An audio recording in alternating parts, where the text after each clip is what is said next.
Hi, this is Greg with Walnut Ridge RV. Today we're in the showroom and we're going to do an orientation on the Montana 373 RD. So first we'll start up here at the LP station. They have two LP tanks on this unit. Both of them are 7-gallon tanks or 30 pounds. You got one on this side and one on the other. Tanks have the standard regulator, auto switch over. So basically what it'll do is when you're camping, if you want to leave either one off or one on, so let's say if I want to leave the other one off on the other side, turn this one on, I want to turn my valve at the top towards this tank, so whichever way the line is running. And once this tank goes empty, this little indicator will go red like it is now. Normally it'll be green when you actually have the LP in them. And once you see it's red, you can shut this tank off, flip it to the next one, and then turn on the other tank and use them like that. Or you can leave both tanks on, and then whichever way you have the lever pointing at, it'll draw off that tank first, and once that tank's empty, it'll automatically start pulling from the other tank. That way your furnace, or if your water heater's going and you run out of LP, the systems won't shut off. So you can run them one of two ways. They also have a little loop here if you wanted to put a lock, because by law there cannot be locks on the compartment doors, just in case there's a fire or anything, somebody has to get in there. So that's one tank. Moving around up to the front, of course you have your kingpin where you'll hook in. You have your 7-way cable up here that you'll plug into your truck, and also your breakaway cable. You always want to make sure the breakaway cable's attached somewhere to the truck, so a lot of people will put them around the main pin that locks your hitch into place. Now inside your storage, this has a residential refrigerator, so when you pick them up from us, we will have two 12-volt deep cycle marine batteries installed underneath this box.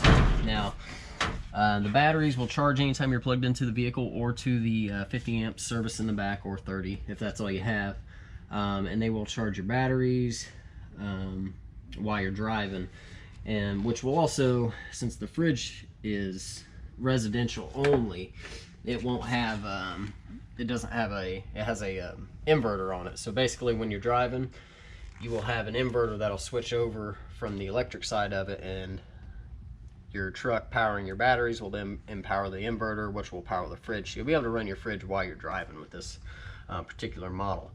One thing you'll want to know with the Samsung fridge that's on the inside, I'll show you when we get in there, but this one specifically has a battery disconnect inside. Now it's a little dark in there. I don't believe this model has a light, but there is a battery disconnect here at the top. So if you go home and you're not plugged in to anything, or if you're at, at a campsite and you're not plugged into the truck or to your power cable in the back, you want to make sure you come up here and flip that battery disconnect off, because the inverters want to run constantly. So if you don't shut that off, the fridge is going to sit there and use up all your battery power. Other than that, there's not too much else in here you'll have to mess with. It's just got a big storage over there on the other side. We'll close this up. Got a light here on the outside, just got a little switch here on the bottom. This does have the Lippert 3.0 electronic leveling system. We have videos on that will show you how to actually use the system. It's fairly simple, works really well. So if you want to refer to our other videos we have on our channel or on Facebook, we have plenty of those, and we also have instructions here inside the door that will tell you exactly how to run it. Your other LP tanks over here, so there's nothing in here you have to mess with switches besides turning it on and off whenever you're ready to use it.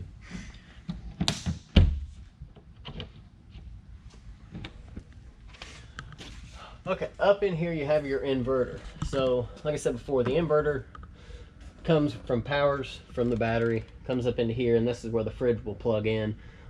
This is the only thing that feeds from the inverter, the Samsung refrigerator on the inside, so nothing else will run off 12 volt or 110 while you're driving, except for the refrigerator. It does have an on and off button in here, so if for some reason if that battery disconnect doesn't turn it on, and you notice your fridge still isn't on when you're not plugged in, you're going to come in here and it's got a little green button that you can turn on and off.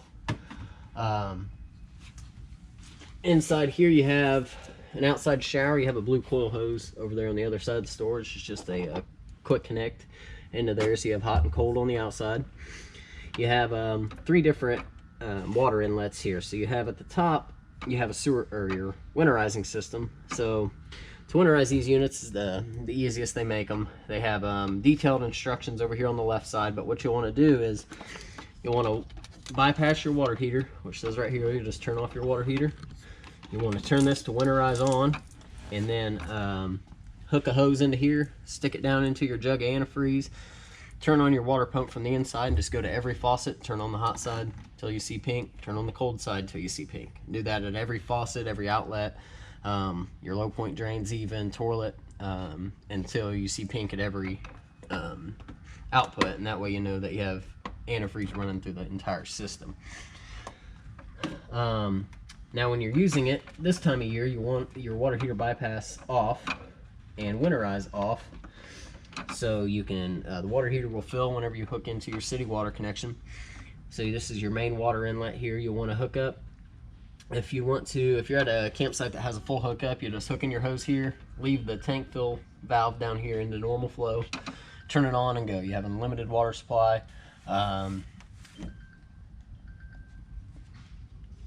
If you're going somewhere that doesn't have a full hookup site, you want to just fill up your fresh tank. That's also done at this inlet. So what you'll do is hook up your hose, flip this lever down, turn on the water until you see it start overfilling from the back. There's a black valve on the side of the unit, a little cup that once the water starts leaking out of there, you'll know it's full.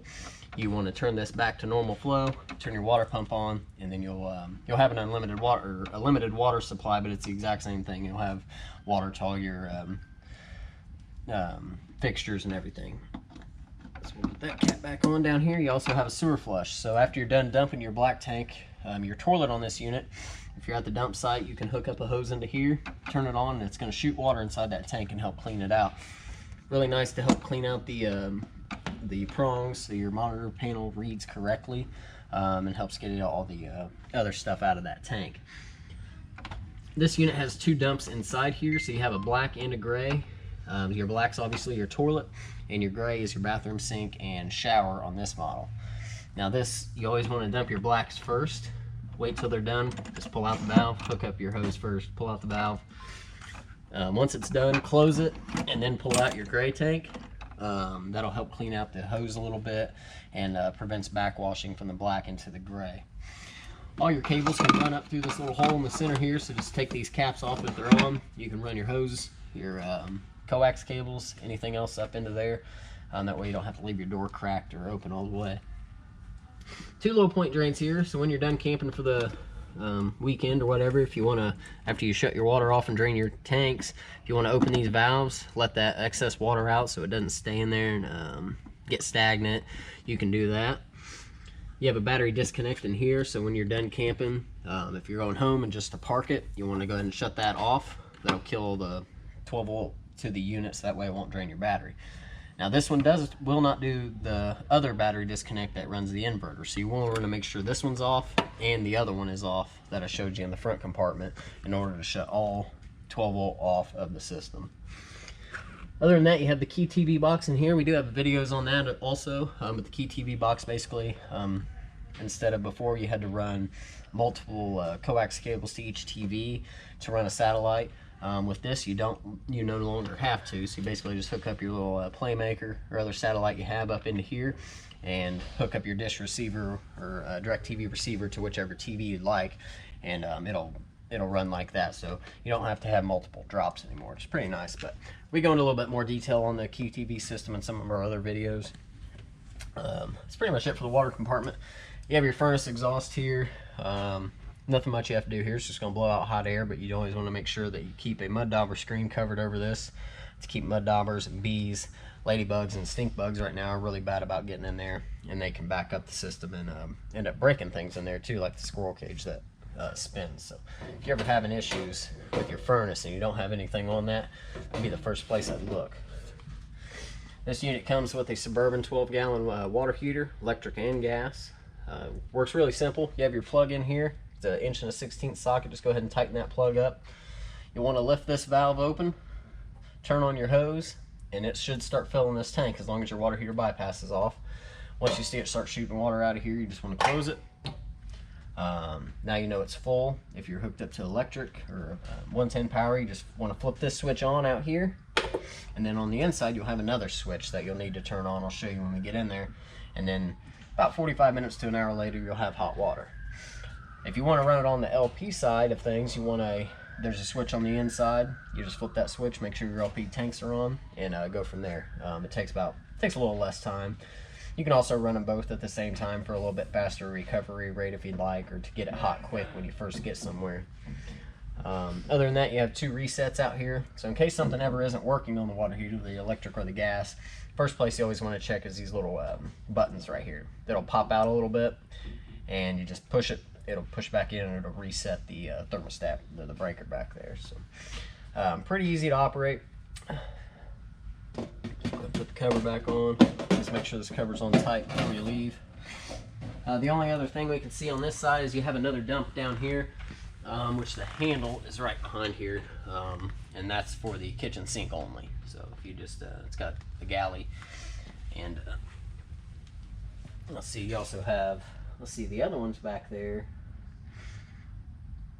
That one's for the outside sink that's on this other side, and it has its own valve on this particular model. Move around here. Nice big storage. You also have 2 coaxes out, cable and satellite, so if you wanted to put a TV out here, you could. If not, you got a couple outlets inside there. Also a couple outlets in here.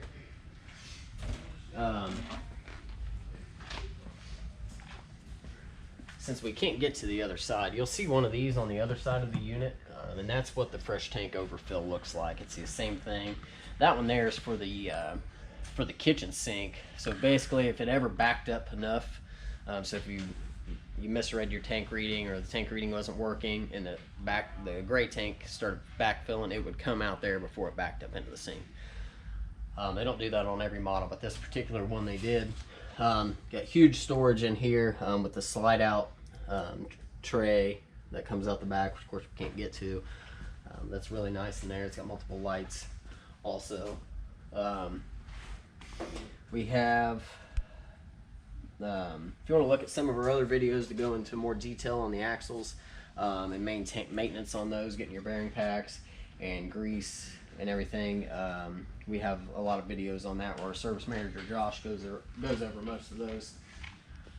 You have mower ride flip up steps on these. These are, if we can get them up, these are self-assisted steps. Always just make sure your door's wide open.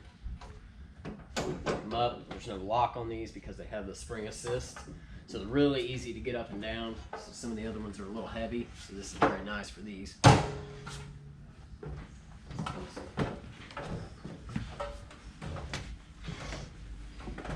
Alright, moving on the inside, we have, for that was a motion activated light too that comes on whenever you open this cabinet. This unit comes with tank heaters, so if you are get stuck in some colder weather and you're worried about your tanks freezing, you can flip these switches on, fresh gray and black, and they have heating pads on the tanks that'll help keep them from freezing. Really nice system to have. You have different lights up here. You have your hitch light, some exterior awning lights and stuff, and so also some interior lights, awning, porch, living room lights. You have your water pump if you are using the fresh tank while you're traveling, or while you're at a no hookup or a dry docking site. You can flip the water pump on if you have water in that tank. You have your electric switch. Like I said before with the water heater, if you want to run electric, fill up your water heater, flip that switch on that's on the water heater itself, and then flip this one also. Once both of them are on, that tank will start to heat. If you want to run gas, just flip this switch on. It has a fault light that'll go off once it lights, so you can watch it. Usually you can hear it too when it first starts to fire up. You have your 4 slides here, which is simple in and out operation. Just in and out on all of them until they come in. Same with your awning. It's just extend and retract. Really easy to operate. Below that you have your converter with all your fuses and breakers in it. You got your 110 breakers here, which controls your microwave, ACs, GFI, washer and dryer, things like that. And then you have your 12 volt side, which is conveniently all 15 amp fuses. They also have a LED light in the board next to them, so if one of the fuses blow, usually you can see it from the outside glass here. So if you're walking by, you'll notice the fuse is blown that maybe you're not aware of. Motion lights throughout the unit. Right here we have the thermostat for the front AC. This unit has 2 ACs, so you have your first one, which is a single zone Dometic. Pretty easy to operate. You want to always keep it in the auto mode when you're using air conditioning, so you can just cycle through your modes here. You got furnace, heat pump, off, fan, which is what when it first pops up it'll be auto. You can pick high, low, or fan, or auto, and that'll run your fan only, and then your air conditioning also. So these are really easy to operate.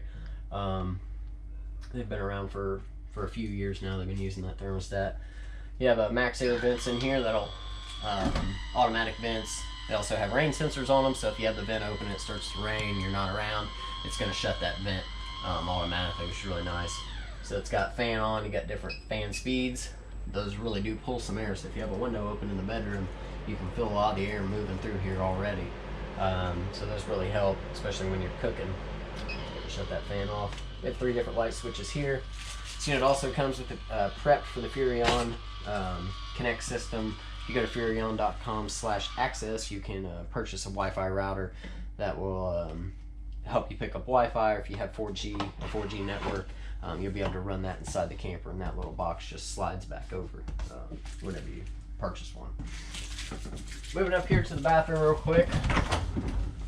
Fairly simple to operate. You got his and her sinks. You got a GFI outlet in here.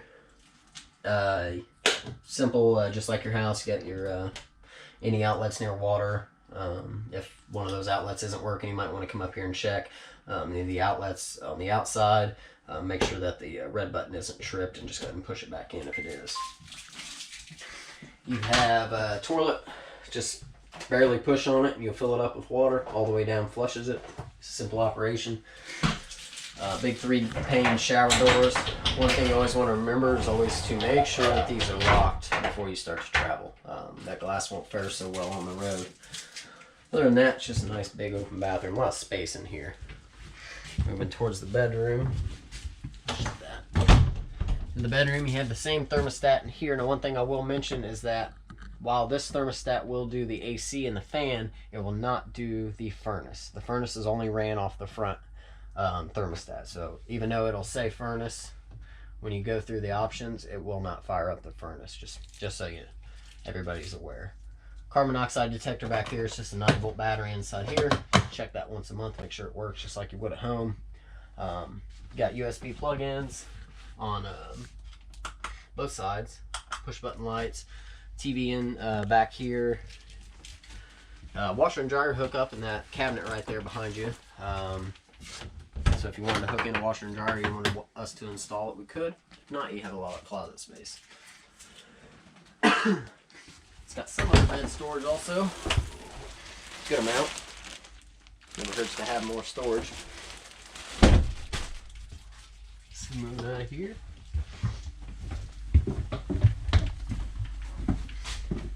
Alright, the fridge I was talking about, this is a Samsung. It's an 18 cubic foot tri-door fridge. So you got double doors up top and a nice pull-out drawer at the bottom for your freezer.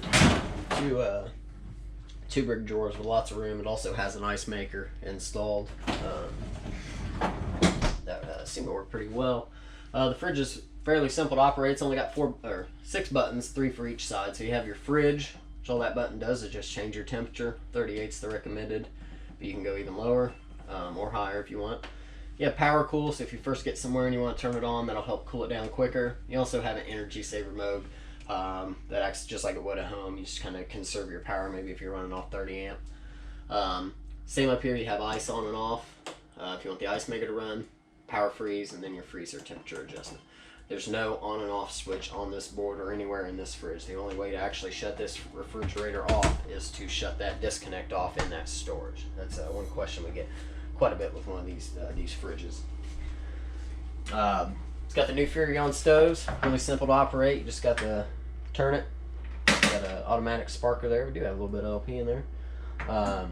Same with the oven. It'll light the exact same way. You just want to turn this over to the little flame, push it in and hold. And it's got a sparker on this also, so no more having to light it with the stick lighter. Button there to turn off the LED lights. The glass covers It's got the convection oven in it. Really nice big microwave. You got different things, the plates, and all be set up whenever you pick up from us. Let's see, too much over here. You got the shower style pull out on your sink. Little motion lights here that really help throughout the night when you're walking in. This has a 110 only fireplace, which has a remote, but I'll just use the touch controls for right now. You got a standard on and off button on the far right. Left to that is you have a timer, which will go from 30 minutes to 8 hours. You also have this L button, which just changes the lighting of it, so you can have different moods. And then you also have a temperature control, so it goes from high, low, and off. So you can just have it running with no heat coming out, just to look nice.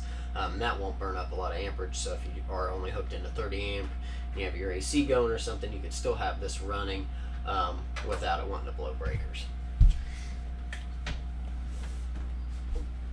There we go. Radio, fairly simple to work. It's just standard AM, FM, CD, DVD player radio. You have zones 1 and 2, which are your speakers throughout the unit. 2 is the outside speakers. 1 is the inside speakers, which on this model I believe is just these 2 speakers here. You can also have an auxiliary cord. It's Bluetooth, so if you want to plug in your phone, charge your phone also. TV, really easy to work. Wait for that to load up. Let's see if I can show you anything else. All these lights in here are push button lights. There's outlets behind the TV. The Thomas Paine collection they're putting in these have the automatic footrests come out. They also have a little USB plug there so you can charge your phone while you're watching TV. With your TV, if you want to run a channel scan, one thing you want to do is just turn it on, go to menu, scroll over until you're on channel. Make sure you go to air if you're running off the antenna, or if you are hooked into cable the way we are now in our system, just go down to auto scan on whichever section, it doesn't matter, and then just do a channel scan, see what you can pick up. Most of these antennas have a 35 to 50 mile range, so you can usually pick up something unless you're way out in the middle of nowhere. You always want to run a channel scan on both TVs. Whenever you get somewhere, it won't save the memory, so anytime you get to a new place, you'll need to run a channel scan on each TV again. Let's see, you have emergency exits back here. If you had to, you could flip these levers open, push the window out. It's on a hinge, and hop out the window if you had to. These couches make beds. Let's see, back down here, I believe that's about it. You do have a carbon monoxide or LP leak detector, so anytime you're around and that starts going off, you want to make sure you shut off your LP tanks and let it air out in here. Could just be cleaning chemicals or hair products have been known to set that off, but most of the time it's probably just going to be something like that instead of an LP leak. But just in case, so you know, you can shut that off down here. You have a button to mute it, and if you mute it and it still keeps going off, and it's brand new, you might want to make sure that you don't have an LP leak going on. I think that's about it. The only other things, you have a fire extinguisher here on the wall like all units do. You'll want to check this once a month and push that little green button down and make sure that it pops right back up. If it doesn't, then you want to get it looked at and get it replaced. I think that's about it. This is Greg with Walnut Ridge RV. Thanks for watching. See you next time.